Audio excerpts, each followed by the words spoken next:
I'm so happy to be in the house this once more. And like someone said earlier, the people of Sandy Ground are true supporters of the movement for justice and prosperity.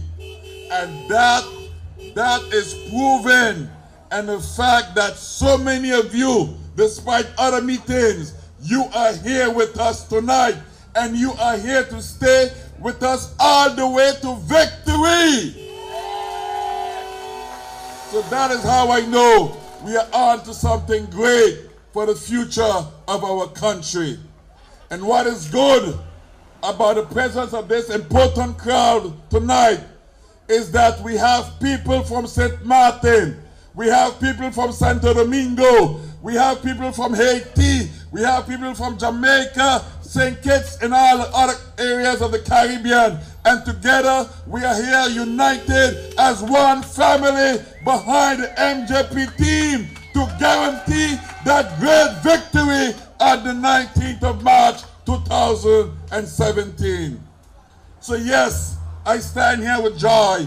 I stand here all excited to know that one more week to go and we together will be able to set this country in a new direction. Because yes, many of you are hurting, many of you are suffering, many of you do not on many days have food to put on the table to feed your children.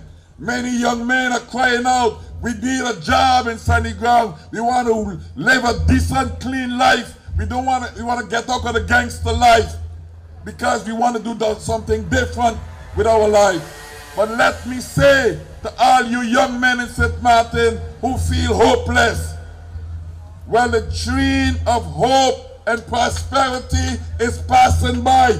Make sure you get on board,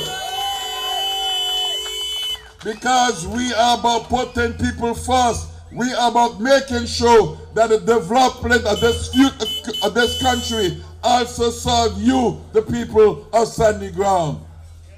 Now that we're in a campaign mood, others are going around saying, we need a prison to lock up the young boys of Sandy Ground. Well, we are saying we are not going to build a prison, but on the contrary, we're going to build a university to build the mind of our young people. I learned with much regret when I came here last week and they told me that more than 30 young men from this district are behind bars and Bastille jail. It hurt me, because I know we can do better for the young men of this country. We have to create a situation where they can learn a trade, where they can be assisted by professional social workers, psychologists, educateurs spécialisés, so that they can move into a different direction,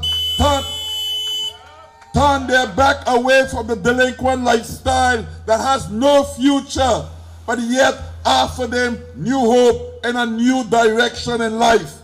And that is what we are committed to do. And it is not just lip service. When I tell you just now that we're going to build a school, a second chance, and we're going to build a center, a social educational center, I have been in discussions with landowners over Hope Estate, so that once we get elected, we will begin the final negotiations so that we can have that center to take care of the young men of this country. Ladies and gentlemen, as people of Sandy Ground, we are serious about the future development of this country. When someone came in a political platform and they say, let me take note of it, and they said they want to build a police station in Sandy Ground because there's so much crime and delinquency. Well, we are saying that we're going to put back a dispensaire in Sandy Ground, because that's what you need. The delinquent situation in Sandy Ground is no worse than in any other district in this country. So why talk about a police station in Sandy Ground? Why talk about a jail in Sandy Ground? Let us see how we could create job opportunities for our young people, because it must be made clear, if we put our young people to work, then there is no need for them to pick up a gun or a machete or a knife and go and rob the stores in this country. That is what we are committed to do as a team. And speaking about the team, you have heard all of them spoke before.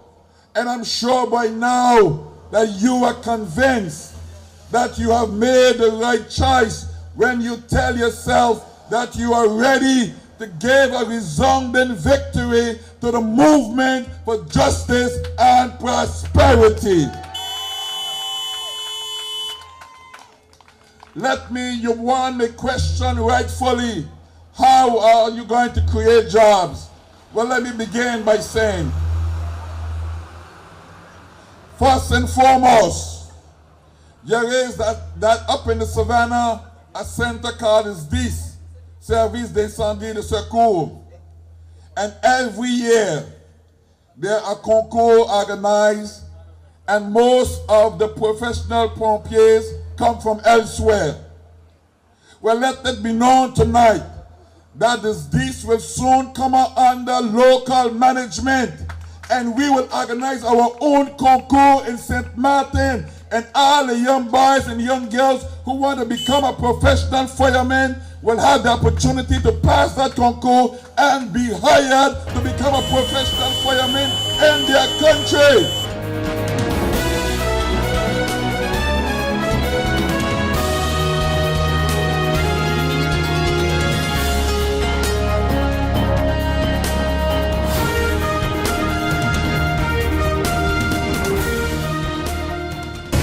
Tell Night of the Hitmakers. Tell Night of the Hitmakers. 5th year anniversary. The dance floor is back. Friday, April 28th, 2017 at Carnival Village. The ultimate dance party featuring Impact Band, Kai, formerly known as Karimi, Jean-Marc Ferdinand, Claudius Phillips, Farmer Nappy, and the Queen of Bacchanal, Destra. See you at the 5th year anniversary of Telcel Night of the Hitmakers. Partners, Telcel. This is an extra tight entertainment production. Just say I. Need a loan that's quick and easy. Island Finance. Up to 50,000 guineas real easy. Island Finance. For education, a renovation. That's no problem.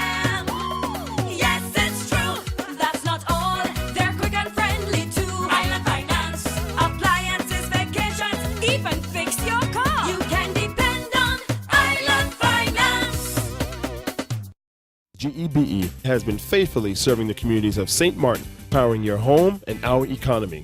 Come rain or shine, our qualified team of professionals are working hard 24 hours a day to provide you and your family with safe, reliable electricity and water. We use the latest technologies and test our products daily to maintain the highest international standards. Our friendly staff is always there to assist you, whether in person, over the phone, or online. We are committed to constantly improving our products and services, making them more efficient, effective, and environmentally friendly to serve you better today and our next generation of clients tomorrow. GEBE, powering a brighter future. Our friend Megawati is here with tips to save you energy. 1. Turn your airco temperature up. 2. Use a ceiling fan instead. 3. Buy energy-saving products. Save some green with NVGEBE. Life is a journey full of connections. You're in safe hands even when life starts too soon. You don't have to miss a single beat. When a bad hair day makes you sad, just sharing can bring you joy and more to come. They take the plunge, turn fear into faith, while you capture those beautiful moments. In the game of life, it's family that counts. They'll be there even when you lose. We all have our moments of reflection and hope. And when you feel you're losing everything in life, we're there because there's more to come. When life starts too soon, you don't have to miss a single beat. We're here to connect you and share life. Telcel, when you want more.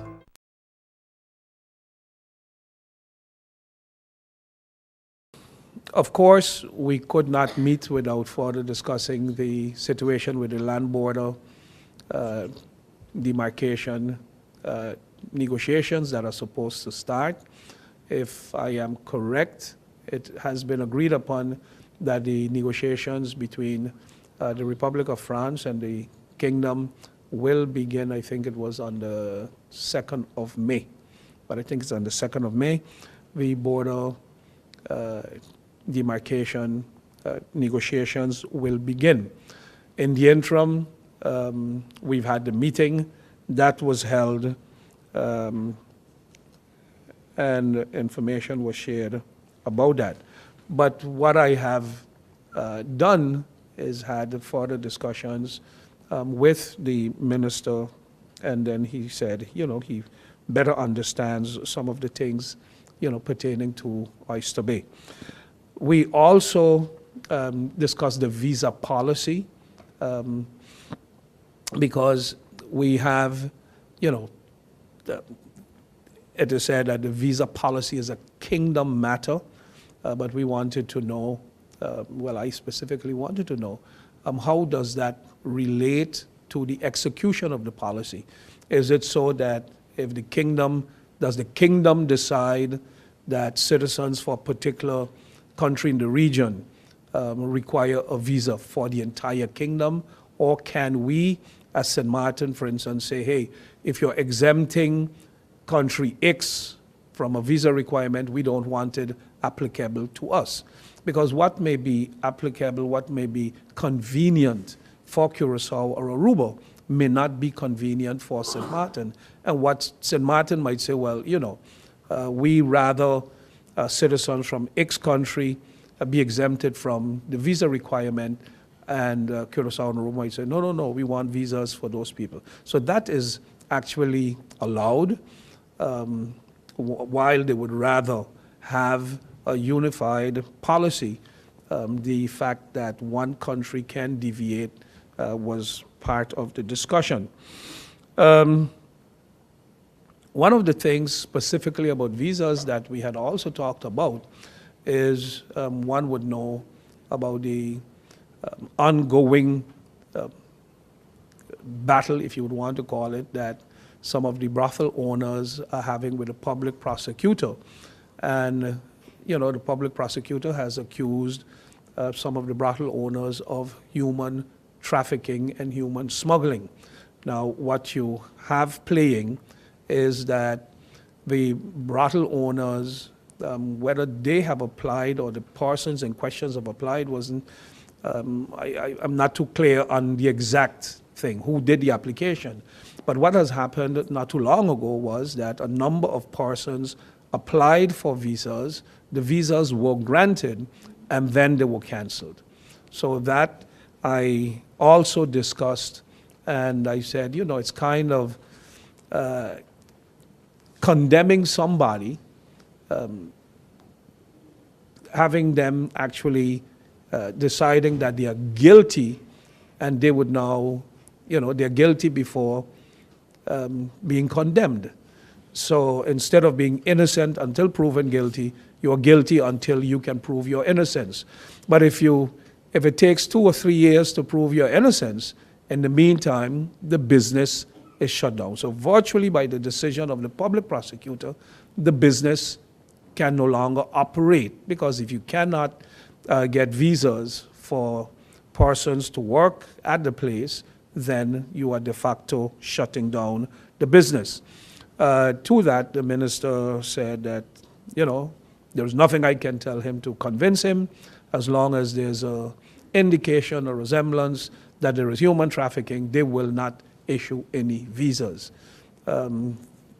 We need to still discuss, maybe as government, how we will approach this, how we will look at this, because one need to realize if the fight is to fight human trafficking, then the question would be if some of the same countries that facilitate where a majority of these people are recruited from, these, if you want to call it, these sex workers come from, if you don't need a visa to come in as a tourist, then the question would be, are we then saying it's okay for them to come in as a tourist, and then you do what you want to do as long as you're here, but as long as it is not in an establishment regulated by government, because then it would be human trafficking. So it's creating sort of a shady area, and then when you have other countries where the situation is not as good as it should be, could be, and people would want to be, and once those people have access to St. Martin without any visa requirements, again, you can have an open field day as far as prostitution is concerned. So rather than having it regulated in 4 or 5 establishments, now you basically spread it all over the place, because the focus is more on we don't want those establishments involved in human trafficking, but it can happen any and everywhere. And when I asked how that is regulated in Holland, then since prostitution is big business in Holland, the reply was that they have their challenges with it as well. But I can't recall reading anywhere in the news that brothel owners in the Netherlands were being prosecuted by the authorities there for human trafficking. So, if we have one kingdom, and there are times that we want to have everything regulated equally in the kingdom, I think it should be basically then copy-paste. If in the Netherlands it can be done and it does not infringe on human trafficking, then carry out the same policies in St. Martin, and voila, it is done. Not that the Prime Minister is promoting it. I'm not personally somebody who embraces it, but it is what it is.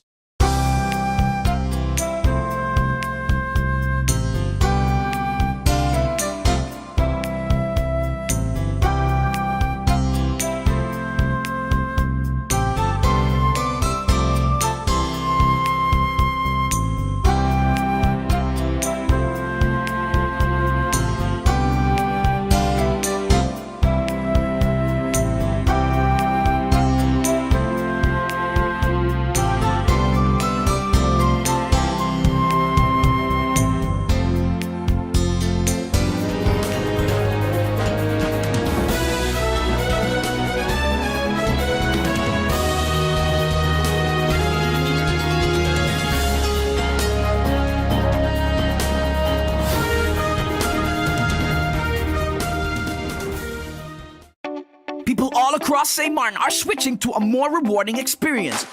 The WIB MasterCard Fun Miles credit card, better known as MyCard. Earn 1 Fun Mile for every $2 spent, even abroad and online. This will quickly get you a ton of Fun Miles to redeem for travel, shopping, food, fuel, and much more. But there's more to MyCard. Worldwide acceptance, an EMV chip for extra security, and 250 free Fun Miles with first use. Switch to MyCard today at WIB. Fun miles, from within your reach.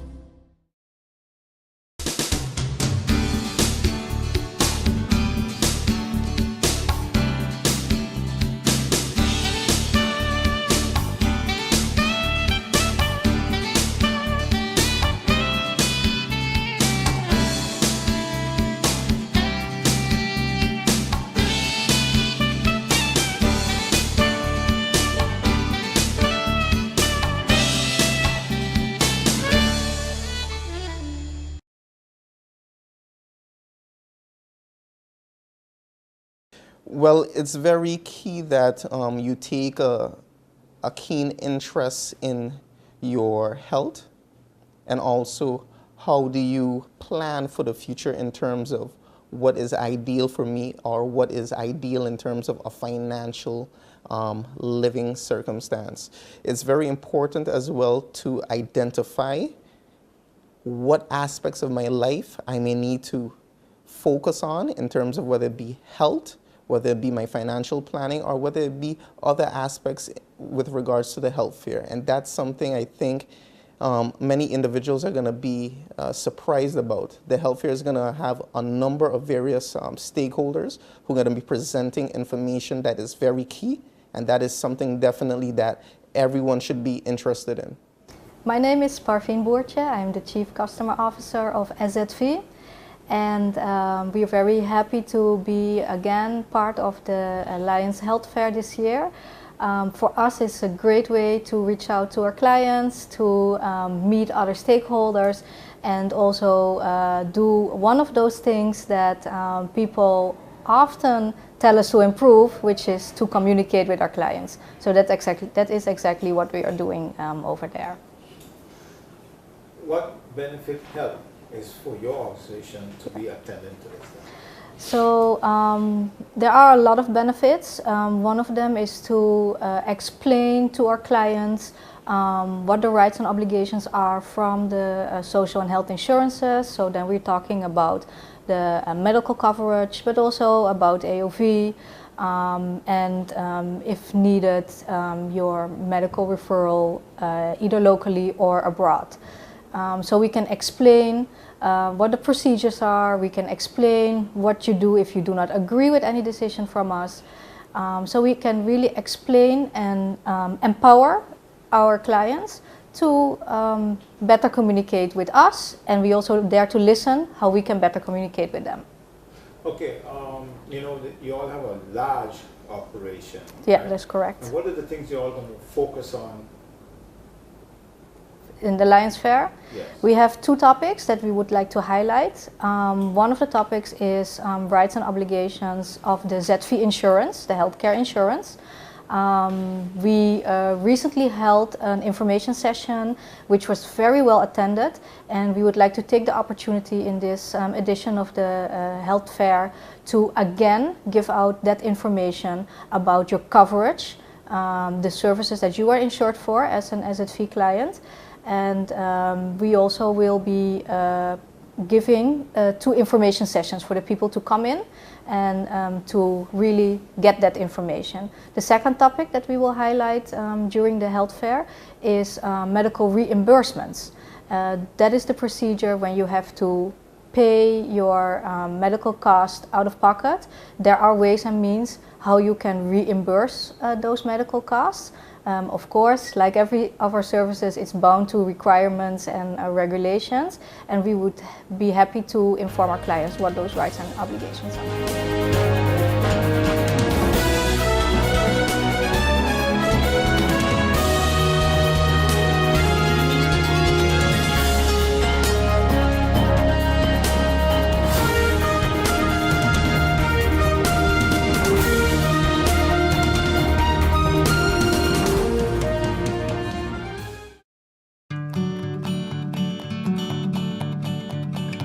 It's been said that behind every door, possibility awaits.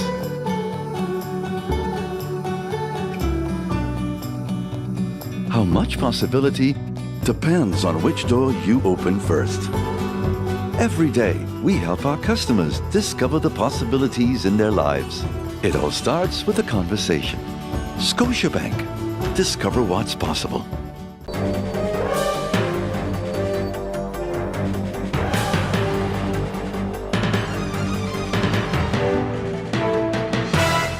No, I haven't received any information yet from the individuals as such. And in my opinion, I think there is something fundamentally wrong with the way the St. Martin Housing Development Foundation is being managed or looked at. From the short time that I have taken office, we have already collected some 150 complaints that have been directed or levied to the St. Martin Housing Development Foundation. I have spoken to the chairman of the board how we can look at these complaints. We had a discussion Monday gone, and we are continuing that discussion. That's as far as it had reached, but as it is right now, every day, no exaggeration, every day, it's 3 to 5 individuals. And I think the last one that have broken the straw or the camel back, in my opinion, is an 86-year-old who have been complaining for the past 2 years. A house that was bought from the housing, she basically cannot live in it. She have used up all her life savings.